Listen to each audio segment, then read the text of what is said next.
Et bonjour à toutes et à tous, on se retrouve pour une nouvelle vidéo, nouveau concept et review d'un jeu de société qui se nomme Le Seigneur des Anneaux, la montagne du destin, qui est sorti très récemment. Donc je me baladais à Carrefour, nous étions dans les jeux déjà de Noël qui se préparent, et je suis tombé sur un jeu Seigneur des Anneaux. Évidemment mon attention s'est vite tournée vers cette chose. Alors je trouvais ça déjà entre guillemets un peu cheap quand j'ai vu la plaquette, la description que je vais vous parler dans un instant. Donc il coûte 25 € et en tout cas moi j'ai trouvé chez Carrefour, mais je pense qu'il est un petit peu partout et ça vient de sortir, donc description, c'est parti. Incarnez l'un des héros de l'épopée fantastique du Seigneur des Anneaux. Effrayez-vous un chemin à travers un terrain dangereux en échappant à l'implacable poursuite de Sauron, Seigneur des Ténèbres. Esquivez les attaques d'orques et d'autres pièges tout au long de votre périple. Travaillez en équipe pour atteindre la montagne du destin avant Sauron. Échangez le cours de la Terre du Milieu pour toujours. Un jeu de société pour tous les fans de Frodon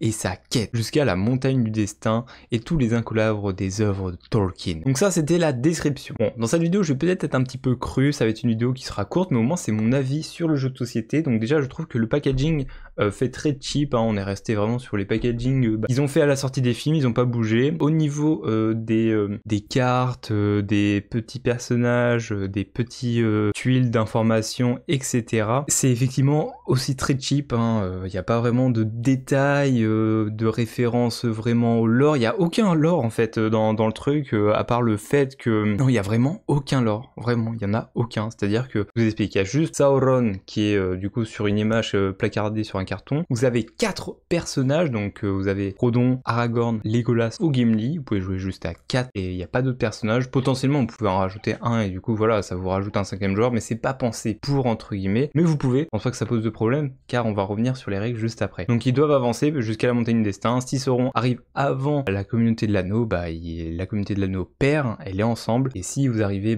en premier, et bien vous remportez la victoire. Donc il y a 3 plateaux de jeu qui sont en 3 phases, donc la première phase c'est représenter la communauté de l'anneau avec l'Argonath. Ensuite, on passe directement en Isengard avec du coup les 2 tours. Et enfin, la montagne du destin, tout simplement le retour du roi. Il y a également un petit truc en carton qu'il faut placer au bout pour représenter la montagne du destin. Donc c'est sympa. Mais je trouve que vraiment, dans l'ensemble, c'est cheap. Après, l'avantage du jeu, c'est que c'est des parties plutôt courtes. Minimum 20 minutes, une demi-heure, quoi. C'est vraiment court. Les règles sont très basiques, voire beaucoup trop basiques. On va y revenir dans un instant. Donc parlons un petit peu des règles du jeu, car elles sont très courtes. C'est-à-dire qu'il y a 2 tiers de la première page pour le placement, donc placer les choses sur le plateau de jeu. Vous avez ensuite tout petit bout, donc le 1 tiers pour expliquer le déroulement d'un tour, et vous avez ensuite 1 tiers,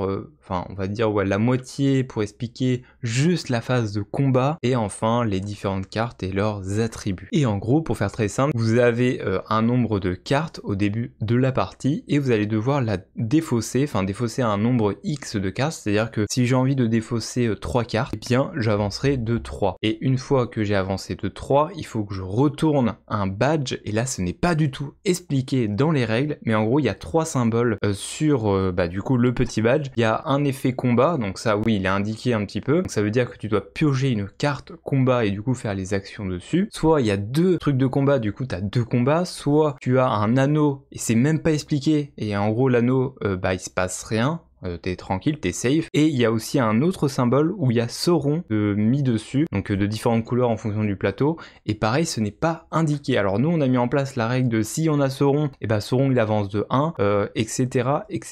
On a dû rajouter des règles au fur et à mesure, car on a commencé, c'était beaucoup trop facile, et ensuite on s'est rendu compte que en fait il fallait rajouter quelques petites règles pour que Sauron soit un petit peu dur, mais à chaque fois on a réussi, on était 2, parce que du coup j'ai essayé avec ma copine, on trouverait des petits extraits, mais c'est dommage parce qu'en fait le jeu est entre guillemets cool. Bon, il y a aucun lore et tout, donc ça vous pouvez passer votre chemin. Voilà, faut changer un peu les règles. Donc potentiellement, il y a moyen que je crée mes propres règles pour le jeu, quoi, parce que ça n'a aucun sens. Les règles n'ont aucun sens. Il y a vraiment des gros trous ou un manque de règles, ou en tout cas on les a pas trouvées. On a relu au moins 50 fois les règles. On a dû inventer au fur et à mesure, et même les règles qui étaient établies n'étaient pas du tout claires. Donc ça c'est vraiment dommage. Parce que du coup, il y a une règle où si tu ne veux pas défausser tes cartes, c'est-à-dire que t'as pas envie d'avancer, et tu récupères. Alors si tu joues des cartes à la fin de ton ton tour, tu récupères 2 cartes. C'est-à-dire que tu pioches 2 cartes dans la pioche et voilà, ça passe à l'autre joueur. Et bien, si tu n'as pas envie de défausser de cartes, tu peux récupérer 3 cartes. Mais toi, c'est à aucun moment c'est dit à la fin de votre tour ou à la fin du tour global des joueurs seront avance. C'est-à-dire que tu pourrais t'amuser à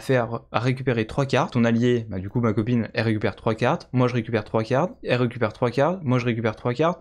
Bon bref, on récupère 60 cartes et ensuite on défausse tout et on a gagné quoi. Déjà, toi, rien que sur la règle du défaussage, et ben il y a un gros problème, c'est qu'on peut déjà gagner dès la première seconde du jeu quoi. Ça n'a aucun sens toi. C'est pas dit et bah si vous défaussez vos cartes, c'est pas seront avance plus quoi. Après, il y a aussi des règles qui font que quand vous défaussez une carte, il y a une action qui se fait. Le truc c'est par exemple que l'œil de Sauron, c'est-à-dire qu'il y a une carte que si tu défausses, bah Sauron avance de 1. Le truc c'est que c'est pas indiqué que c'est défaussé et que du coup ça s'applique à ce moment-là. En fait, c'est pas expliqué à quel moment on doit appliquer le pouvoir, si c'est en combat ou si c'est au défaussage. Mais du coup, à la fin, on a appliqué quand même cette règle pour faire en sorte que si on défausse une carte où il fait plus 1, et bah Sauron avance aussi, parce que même en faisant ça, bah Sauron il a du mal à nous rattraper quoi. Alors il y a une difficulté après au niveau des runes, vous allez débloquer des runes, donc de couleurs, il y a 5 couleurs, et quand vous allez avoir un combat, et bah vous allez devoir en gros, par exemple s'il y a une rune rouge et vert qui apparaît, vous allez devoir en gros dans vos cartes avoir 2 cartes, hein. Faut pas qu'il y ait une carte qui ait les 2 couleurs, faut qu'il y ait une carte pour une couleur, une carte pour une couleur, et c'est là où en gros vous allez devoir défausser un nombre de cartes pour essayer de gagner face à la carte adverse. Et en fonction de ça, il y a 2 possibilités, c'est-à-dire que si la carte a un crâne et il y a une indication de malus, si vous perdez, eh bien le malus ira dans le camp de Sauron pour le prochain combat. Et si vous gagnez, vous aurez un bonus. Les bonus, c'est souvent, vous avez une rune supplémentaire, il y a une rune carrément illimitée, c'est-à-dire qu'il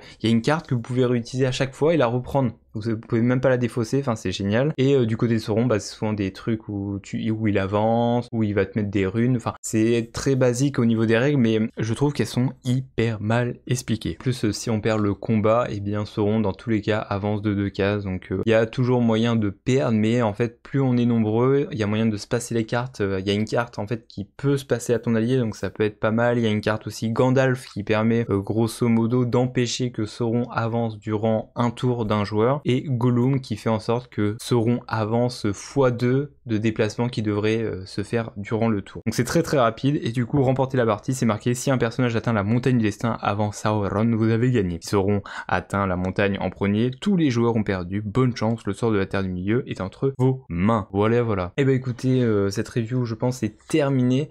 Merci de l'avoir suivi, donc je vous remets le petit carnet qui est vraiment tout petit.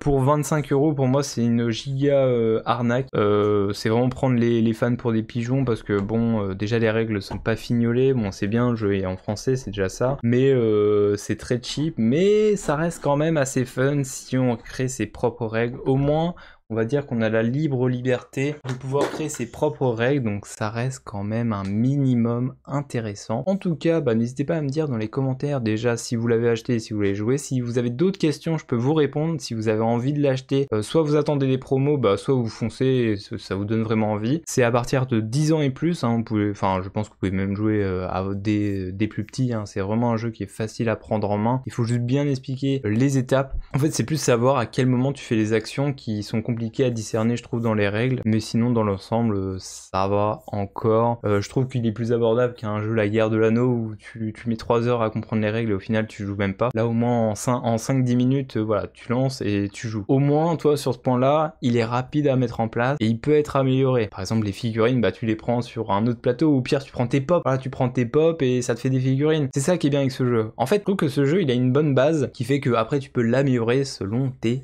envies, mais c'est vrai que sur le matériau de base, bah voilà, c'est un tout petit peu cheap quoi, tout simplement. Et bah écoutez, merci d'avoir suivi, je vous dis à bientôt, au revoir, merci et abonnez-vous.